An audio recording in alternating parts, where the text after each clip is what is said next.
Bilang isang magulang, isa sa pinakamabigat na pakiramdam ay ang hindi mo alam kung ano ang nangyayari kapag wala na sa iyong tabi ang iyong anak.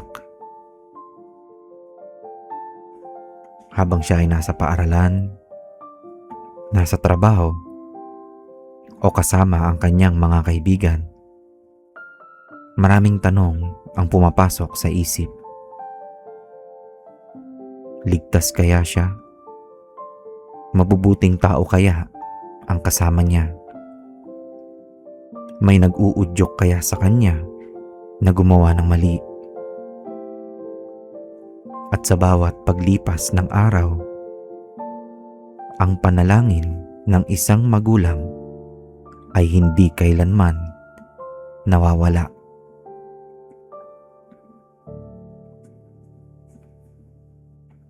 Hindi may kakaila, iba na ang mundong ginagalawan ng ating mga anak.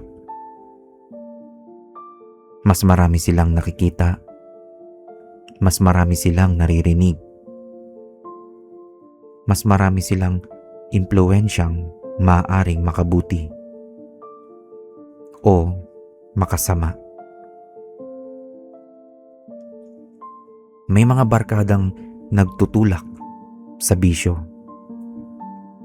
May mga taong ginagawang normal ang mali. May mga bagay na unti-unting inilalayo sa mabuting landas. At bilang magulang, wala nang ibang hinangad kundi ang makita silang lumaking mabuti at maayos.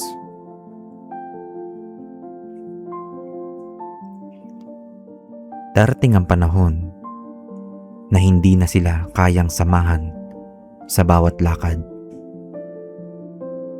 Hindi na sila kayang bantayan sa bawat oras. Hindi na sila kayang ipagtanggol sa bawat desisyong kanilang haharapin. At yun ang mahirap tanggapin. Dahil kahit gaano natin sila kamahal, may mga laban na kailangan nilang harapin nang sila lang mismo.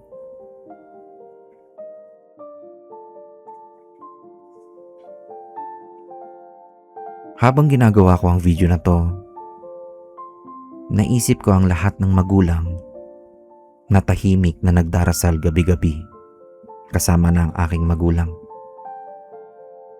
May mga inang naghihintay hanggang makauwi ang kanilang anak.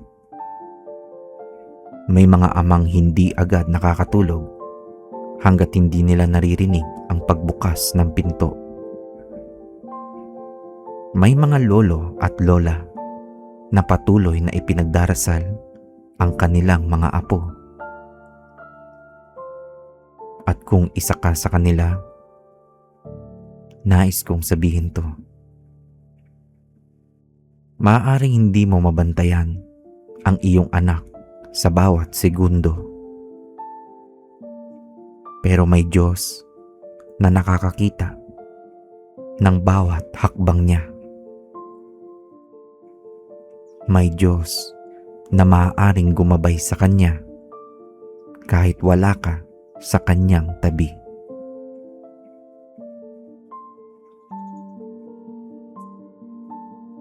Sa Kawikaan, chapter 22, verse 6, sinabi dito, "Train up a child in the way he should go, and when he is old, he will not depart from it." Magandang paalala.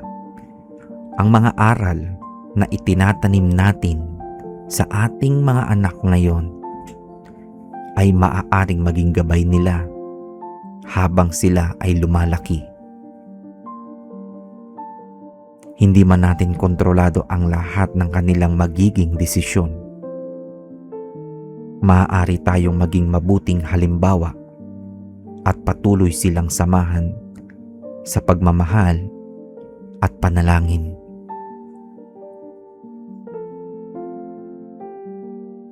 Ngayon naman, nais kong mag-alay ng isang dasal. Isang dasal para sa mga nanonood na magulang ngayon na nangangamba para sa kanilang mga anak. Manalangin tayo. Panginoong Hesus, idinadalangin namin ang lahat ng mga magulang na nanonood ngayon. Kayo po ang magbantay sa kanilang mga anak. Ilayo niyo sila sa masasamang impluwensya, sa mga bisyo, sa karahasan, sa maling barkada, sa anumang bagay na maaaring makasira sa kanilang kinabukasan. Bigyan niyo sila ng karunungan sa pagpili ng mga kaibigan. Gabayan niyo sila sa bawat desisyon. Tulungan niyo silang maging mabuting anak at mabuting tao. Panginoon, bigyan niyo rin ng kapayapaan ang puso ng bawat magulang. Kapag sila ay nag-aalala, ipaalala niyo sa kanila na hindi niyo pinababayaan ang kanilang mga anak. Patuloy niyo silang yakapin ng inyong pagmamahal at paggabay.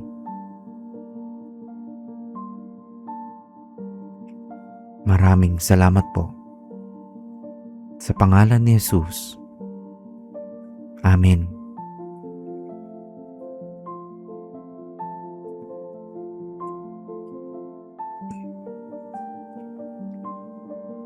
Bago magtapos ang video na to, gusto ko magbigay ng maraming salamat sa inyong pagsama sa ating panalangin ngayon. Kung mayroon din kayong prayer request para sa inyong pamilya o mga anak, maaari nyo itong iwan sa comments.